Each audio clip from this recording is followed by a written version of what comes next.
Hello! Petite vidéo ce matin pour vous expliquer que les peurs ne sont pas toujours rationnelles. Je vous explique. Alors, j'ai déjà fait des vidéos sur la méthode JMV en vous disant que je m'étais formée suite au fait que j'avais réussi à effacer la peur de l'avion. Mais je me demandais toujours pourquoi j'avais peur de l'avion. Parce qu'en fait, ma peur est arrivée avant que je prenne l'avion. La première fois que j'ai pris l'avion, à 20 ans, pour aller aux Baléares, j'étais super stressée. J'étais tellement stressée, je tremblais tellement que j'ai même laissé tomber la canette que j'avais dans la main.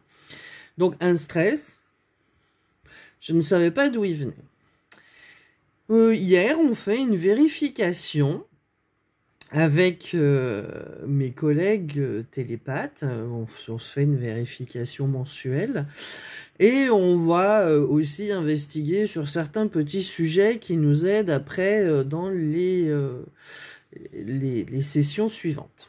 Alors, hier, nous sommes tombés sur, dans la vérification, sur des crocodiles obèses. Et moi j'ai mon cerveau qui imprime tellement d'informations que ça me fait penser à quelque chose. Dans un dessin animé, il y a des crocodiles obèses. Et je réfléchis, mon cerveau étant aussi en modification de conscience quand je suis en opérateur de HRE.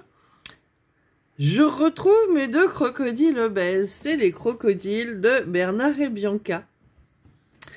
Donc les filles disent Bernard et Bianca connais pas trop, enfin bon, les plus anciennes connaissaient, mais voilà, les plus jeunes moins. Et donc le délire après la session, ça a été, on a parlé de l'albatros, de Evinrude, voilà, qui est une libellule. Et donc, Evinrude étant à l'époque, je ne sais pas s'il existe encore, une marque de moteur de bateau, et la libellule sert de moteur à la feuille pour que Bernard et Bianca circulent dans les marais. On va chercher les deux crocodiles obèses, donc je leur envoie une image. Brutus et Néron. Alors ce qui est rigolo quand même, parce que ce sont quand même des noms de deux dirigeants de l'ère romaine, Brutus et Néron, et les entités se présentent souvent avec des noms, voilà, comme ça. Ils ne donnent jamais leur vrai nom, puis des fois ils sont inaudibles ou intraductible en fait, donc voilà, donc Brutus et Néron, j'ai trouvé ça très rigolo, comme quoi finalement les dessins animés, voilà, ils sont pas que faits pour nous divertir, ils sont aussi faits pour nous formater au système. Voilà, donc, et puis, vu qu'on avait parlé de l'albatros, j'ai une de mes collègues qui nous met la scène du décollage de l'albatros. Et là, j'ai compris ma peur de l'avion. L'albatros, dans Bernard et Bianca, qui n'est pas sûr de son décollage, ni de son atterrissage. Et c'est les deux informations qui me stressaient énormément au niveau de l'avion. Le décollage et l'atterrissage. Voilà. Donc, mon cerveau, à 9 ans, parce que ce film est sorti en 77, donc j'avais 9 ans, je me rappelle très bien que nous sommes allés le voir quand nous étions à Roanne, la ville d'origine de mon papa, où nous passions tous nos Noëls. Voilà. Disons, tous nos Noëls, jour de l'an. Noël, c'était plutôt dans la famille de ma maman, et le jour de l'an dans la famille de mon papa. Et donc, du coup, vu que mes parents, ils n'avaient pas non plus de très très gros moyens, on n'allait pas tous les 15 jours au cinéma, et donc on allait voir le Disney à Noël. Et donc, à Noël 77, nous sommes allés voir le Disney à Roanne. Et c'était Bernard et Bianca. Et ça m'a marqué. Bon, je pense qu'on est allé voir d'autres films, mais vraiment, celui-ci m'a marqué. J'ai adoré, et puis... mais à la fois, c'était très... cette petite fille qu'il faut sauver, enfin bon, voilà. Donc, voilà. Et donc, quand j'ai vu le décollage, la petite scène du décollage de l'Albatros, pomme, mon cerveau a compris que la petite fille de 9 ans, elle avait développé une peur du décollage et de l'atterrissage à cause de ce dessin animé-là. Donc le stress qu'on est allé enlever avec la méthode JMV à 40, plus de 45 ans, 40, même 51, à 51 ans, eh ben il était dû à un film que j'ai vu à 9 ans. Et en préparant cette vidéo, je me suis dit, ouais, t'as pas... Et puis du coup, je me suis dit, ah, il y a une autre information qui a remonté à la surface, c'est que mon papa, avec son métier, prenait de temps en temps des petits avions. Alors il nous disait qu'il passait au-dessus de la maison, c'était rigolo. Il partait de Genève, et puis vu qu'on était à 40 km de Genève, et ça lui est arrivé de voler dans des petits coucous. Hein, pas que des gros avions, des petits coucous. Et il y a un moment donné, il nous a raconté que il avait eu vachement la trouille en avion par rapport aux perturbations et tout ça, et qu'il s'était même demandé s'il allait rentrer entier. Donc ces deux informations cumulées dans ma tête d'enfant m'ont fait mettre un gros warning sur l'avion.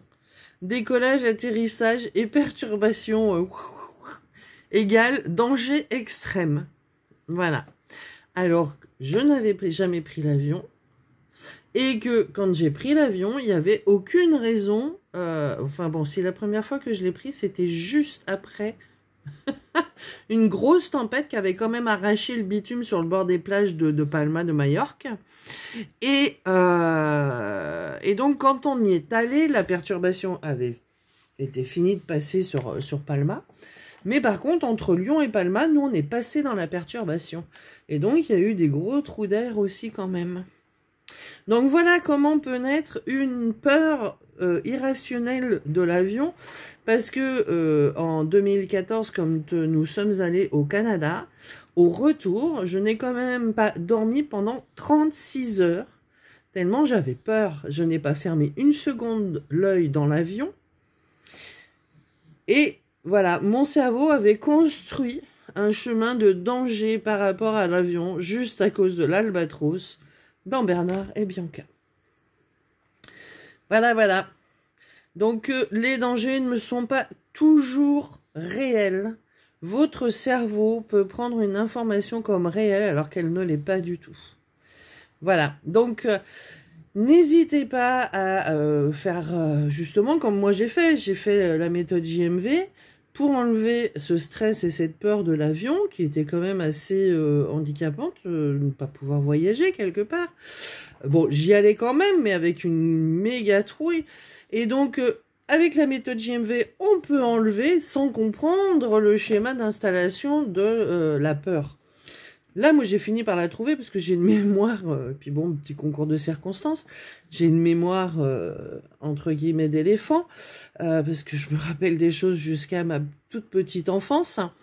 Mon plus ancien souvenir, j'avais 18 mois. Donc, voilà. Alors, avec la méthode JMV, on va voir ce qui génère un stress. On a l'information par la kinésiologie et on efface le stress. On déprogramme l'information qui était mal programmée dans le cerveau. Mais donc, du coup, vous êtes sous le coup de peurs qui n'ont, des fois, qui ne sont pas liées à un réel événement que vous avez vécu dans le physique. Voilà. Parce que le fictif et le physique, le cerveau, des fois, il ne fait pas la différence.